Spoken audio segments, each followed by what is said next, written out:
John, for Series 7, how many practice exams should I take? Well, I think I would reverse engineer that. I have this conversation every day, John. Yeah, geez. 7 to 10 days out.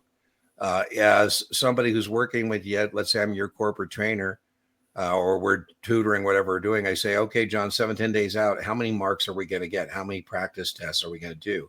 How much intellectual inventory are we to do? You should never do more than one practice exam a day. This aggravates me to no end when I tell people that. And then they'll call me and say, I did two. I said, I thought we are going to do one. We're going to do remediation. You're not trying to be like some mouse in a maze and you get some cheese if you get to X number of practice tests. The idea is, as we've said before, to do a practice test, find your areas, your weak areas, performance tracker, whether it's STC, Notman has one. I think Kaplan has the best version of this. Remediate, and then go take another one. So let's say every other day, 7, 10 days out. I would think 4 or 5 or 7, 10 days out. What do you think? Is that about right, Brian? I think everybody's different. Right. Yeah, exactly. From different vendors, yes. I mean, that's why Dean has a couple of practice finals. I have a practice final. Kaplan has a ton of them, STC. But there's no magic number. Dean's exactly right. They're used simply to evaluate where are you in the process and what are your weak areas. John, because again, that is the key to it. You want to find the weak areas and bolster those up, right? So essentially, practice final one day, remediation the next day.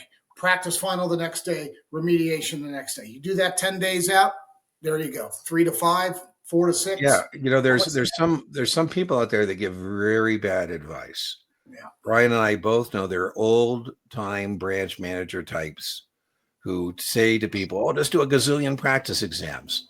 No.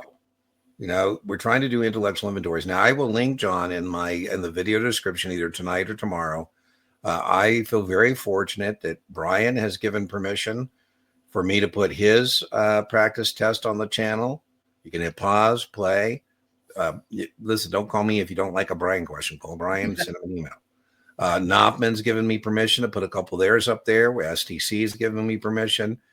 Kaplan's given me permission. So, John, I probably have, probably a dozen different practice exams. Somewhere you can just watch me do it. You hit pause, come up with your answer, hit play.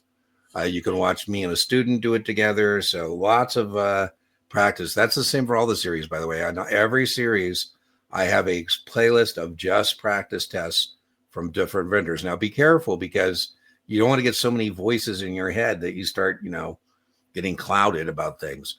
But you're looking for confirmation. I'd also say whether you buy Kaplan QBank or any other vendor, STC supplements, if you do something from another vendor, your scores on that first part will drop because you adjust a phraseology, things like that. Yeah, sometimes I told you, John, I got people complaining about Brian's phraseology. And I go, well, I hate to tell you, but that's more accurate reflection of the kind of phraseology you're going to see than some of those test prep vendors that we've discussed.